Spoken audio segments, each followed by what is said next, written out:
Una ah. Sara day. Ato guys, dahil medyo tuyo na at nangulubot na yung arumblon, so amo na siyang haguron. Buslot na oy. Nandyan si mama, nakaupo sa lamisa, naghagod pud siya. Ug maghagod pud ko diri sa ako. Baka maano daw yung upuan ko guys. Baka masira daw yung upuan ko tapos makunan si ante. Nako, milagro pag nakunan si ante. So andito po, ito po 'yun oh. Medyo ito po tuyo na to. Ano na to? Ayan oh. Nangulubot na siya. Nagkuan na, naglukot na siya. So kailangan naming ihagod. Basta inana, wala man nakibutila. Ganito ang gawin natin guys. Ano na? Diba ganyan na yan siya. So hindi yan magagawa ng banig pagka ganyan yung itsura niya. So ang gagawin yan, nasubraan na siya ng lukot guys. Kay supposed to be dapat kahapon pa to. So dahil busy po si Maninay, nagbrigada po si Maninay doon sa senior high school na eskwelahan, yung mga Bupalos Brotherhood. Doon po yung brigada sa senior high school. Kaya hindi ko po to na trabaho kahapon. Tapos pag uwi, nagpunta na naman kami sa dagat kay nanginhas. So hindi ako nagpunta ngayon dahil kung pumunta ako, sumama ako ngayon, wala na naman ang magawa. Wala na to bukas para na tong stick. So ganyan yung gawin. Ganon. Oh. Ay, Hilot, kawayan on tato. ihagod. Himo pa kas kawayan.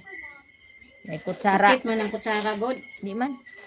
May man tong kutsara. Ayan. Oh, nagiging ganyan na siya, guys. So pwede na to siya gawing banig pagkatapos. Ayan. Sa simula. Oh. Medyo mahirapan na kami ngayon pag hindi namin to na ano ngayon kasi Dapat sa mag-ano pa to siya bukas. Malukot pa ni siya pag taman ugma. Tapos kanina doon na naman kami sa eskwelahan. Yung brigada na naman namin, gi-invite na naman kami doon sa nagpatulong yung Mapua Elementary School na magpalinis ng paaralan. So, gi-invite nila yung Brotherhood, Bupalos Brotherhood. So, doon na naman kami naglinis kanina. So, ako lang po yung mag-isa babae. Kahit kahapon ako lang mag-isa babae na nagkasama nila naglinis. So, kailangan active member tayo, no? Kay sumali man tayo sa sa Bupalos Brotherhood. So kay sumali man si Maninay, so kailangan mag-active member tayo. Kay wala may bakit kung hindi tayo mag-active member, bakit pa tayo sasali sa Bupalos Brotherhood kung hindi naman natin gagampanan yung pagka-member natin, no? Ayan. Ano yun? Tapos pagkatapos namin maglinis doon sa sa Mapua Elementary School, meron silang pa-snack sa amin, guys. Nag-prepare din sila ng pa-snack sa amin. Tapos yung mga Brotherhood, mga balls, mga member, nagdala din sila ng isda para gikilaw. Tapos binigyan kami ng certificate of appreciation. Ano ba yun? Appreciation ba yun? G-Lord! So, medyo mahirapan talaga, matagal to matapos mga Maninay kay nalukot naman siya og taman. Supposed to be unta kahapon pa ni siya sa wala pa gid nang inani ba. Nya kay lagi nanginhas mi kagabi so wala ko nagkuyog karon pag panginhas. Kay ngano kani akong gihuna-huna. Pag di pa to masimulan na wala na to. Di na to maano bukas. Oh, ganito na po yung hitsura niya, guys. Di pa pala umuwi si Uncle. Kala ko umuwi na. Wala, to ama dito. So eto na siya, natulid na siya tapos pumuti na yung kulay niya. So ang gagawin natin bili tayo ng dito, tie-dye yung kulay, pangkulay natin para maganda yung banig ba. Kasi magbigay man ako ng banig sa may-ari. Gagawa ako ng banig tapos gagawa din ako ng banig para doon sa may-ari itong romblon. Yun kasi yung sabi ko na harbisin yung romblon tapos bigyan ko siya ng panig din. O ayan na.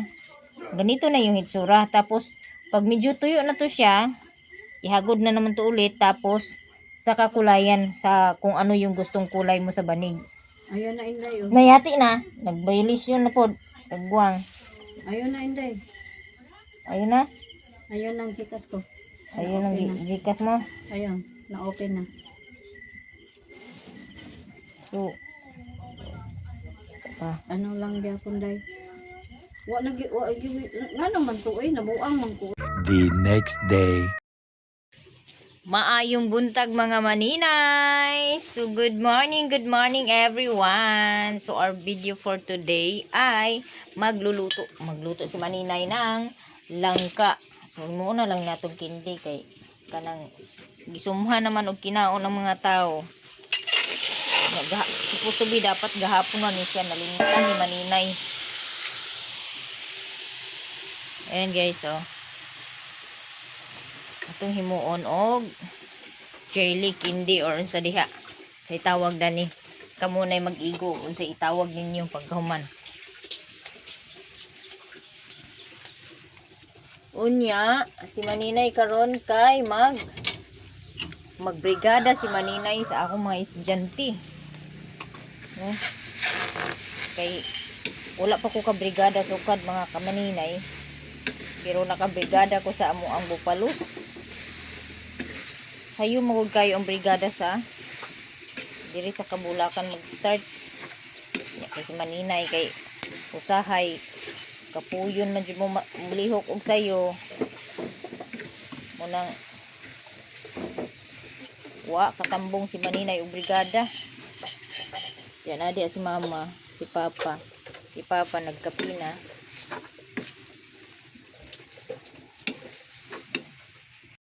Ato raning ukay-ukayon.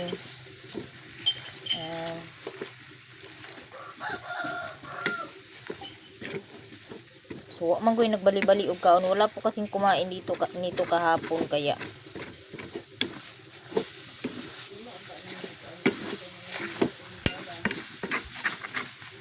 sunog na. Hinaan natin ng apoy.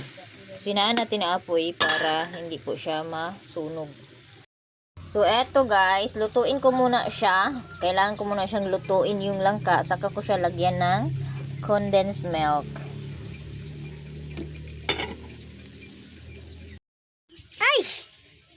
Thank you po, mother, sa pagtimpla sa akong kape. Kay ang akong anak, wala man nagbali-bali. Si Mother Earth ang nagtimpla sa akong kape. Thank you so much. I love you. Bisag maldita ko.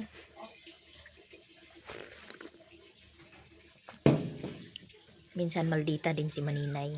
Kaya, ayan. Pero love ko pa rin naman mama ko kahit maldita si maninay. So, ayan na guys. Sunog na nga siya. Charot. So, kaya, ayan po, luto na po yan yung hitsura nyo, na ano na siya, so luto na yung langka, and then huwag na po kayong magtaka pag nakita nyo yung mga itim-itim na yan, kasi magaganyan talaga siya, kasi hindi po siya nilagyan ng tubig. Pure na langka lang po talaga ang nilagay ko dito, so lalagyan ko na po siya ng condense dahil luto na po yung langka. Wala, pagkayami.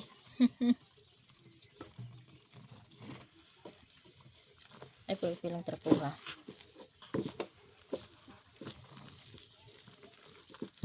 Gamay ratong.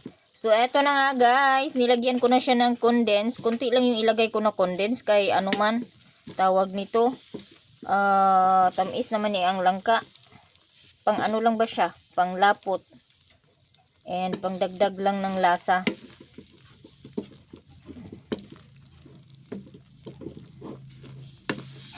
Ayan.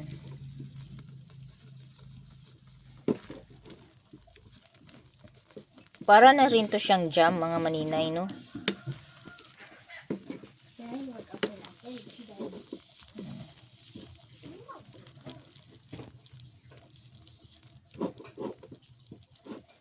Dagdagan natin ng konti. Kalahati lang ilagay natin. Ayan. And ang brand po ng aking condense ay Cowbell. So, mahal na rin yung mga condense ngayon. Yung mura lang is yung Marie lang yata na condense. Sige nga, i-off na. A few moments later. Gawa na naman ako ng pandesal. Dahil palpak po yung pandesal na ginawa ko nung nakaraan at wala po tayong oven nung nakaraan. Kaya eto, dahil may oven na po si Maninay, so grab the chance na no. Di na palagpaso ng higayon nga mag-utro og bake si Maninay og pandesal kay aron jud ma-perfect nga ako ang pandesal no og di pa jud ni pa perfect mga Manay magluto na pug og utro kay ang oven na araman, di ba? Try until you success, di ba? Inaana na siya. Meron tayong kasabihan na ganyan. So andito na nga pala. Nag-slice po ako ng bread para gawing toasted kasi hindi po talaga ako bumili ng breadcrumbs, no? Hindi talaga titigil si Maninay na magawa ng pandesal hanggat hindi ma-perfect yung aking gagawing pandesal. Kaya mag-ready na po si Maninay. Magpatubo na si Maninay og harina. So mag-mix na po tayo ng harina para gawing pandesal. So ayan po siya mga Maninay, yung ito-toasted ko para gawin kong breadcrumbs, no? Oh, so ang ginamit ko pong apoy ay sa ano lang, sa baba lang. Pwede din i-ano natin sa baba at taas. Ayan. Para madali po siya matoasted. Ayan po siya. Kanday ko nag-brigada na pud sa eskwelahan sa akong mga anak ug pauli na ko karon so ganina ra sa buntag pa nagbrigada pero kay nagmaritis man si Maninay dugay na kauli no sumuhapit ko diri kay naay mo enter daw sa popo akong tudluan para pud maka-income pud sila ginagmay no bisa na lang og kaduhang semana maka withdraw og 500 no. At least katabang-tabang pod ginagmay. So eto guys, dahil wala po si Inday yung kaibigan ko na magpaturo sa kung paano mag popo, ng popo. So nagdiretso na ako tapos alam nyo ba, mayroon akong dala dito. Di ba? Wajoy makapangahas og panguyab ani kay na ako'y dalang sanggot matigbasan man jud og naay manguyab ba. Joke lang. Bitaw joke lang kaayo no. So duol ra kay ning balay mo nang kaya ra gid ka ibaklayon and then hayahay ang pagbaklay pag paingon na pauli kay tugbungon na siya, lugsungon na siya no. So manang baklay-baklay lang ta ani. Magsakay og pasakyon pud ta. Kung di ta pasakyon aw wag itay mahimo kundi paggamit sa atong tiil para magbaklay. So eto guys, nakauwi na si Maninay galing nagbrigada. So naglakad lang talaga ako. May huminto na motor, hindi na ako sumakay kasi malapit na po sa bahay. And then sa nagtry ako magluto ulit ng pandesal kanina. So yung timpla niya para sa akin okay na yung timpla niya. Kaso lang yung pagmasa siguro nito, yung pagmasa ba, yung kulang.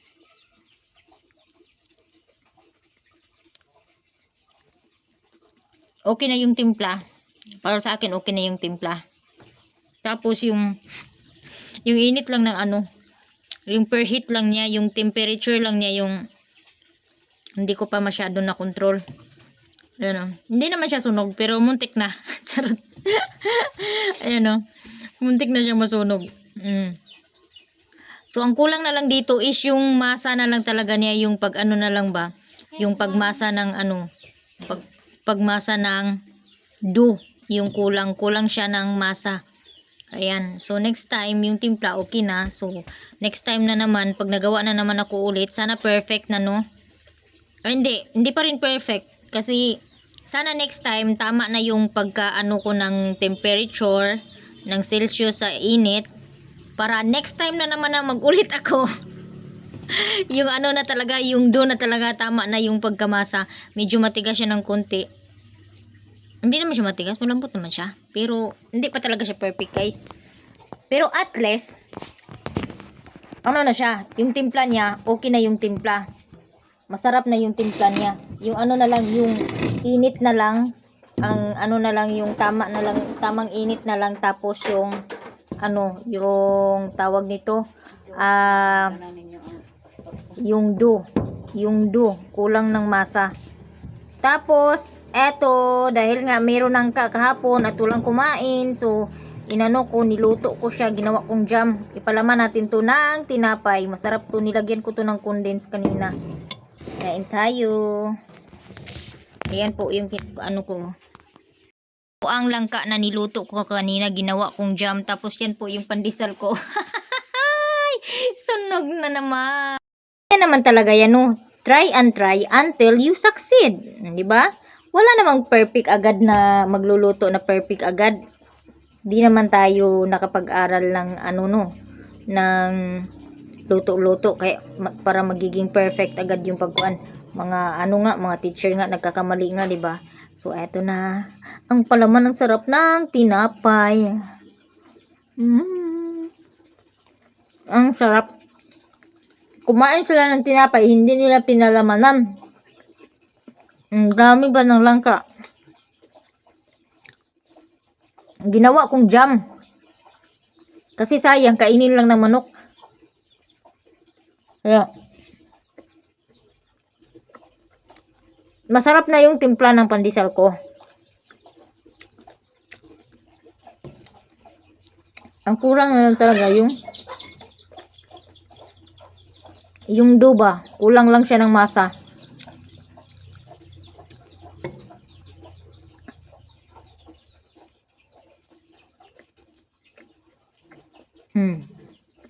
Diba?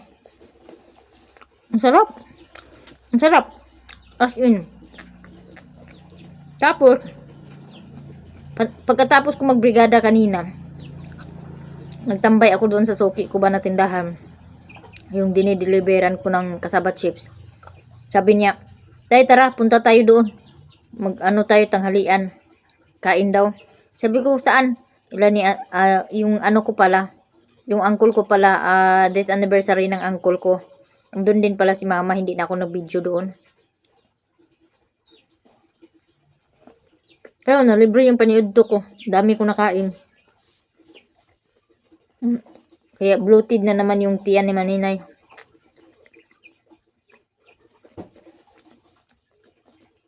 Sarap. Nakailang baso na ako this week ng soft drinks.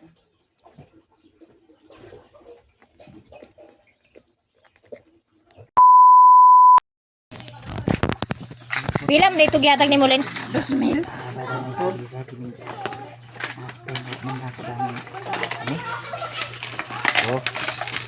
Basta lagi. Tagi ko nga gidawat ni Mame. Una Kara day. Kana dayon sa na kwarta.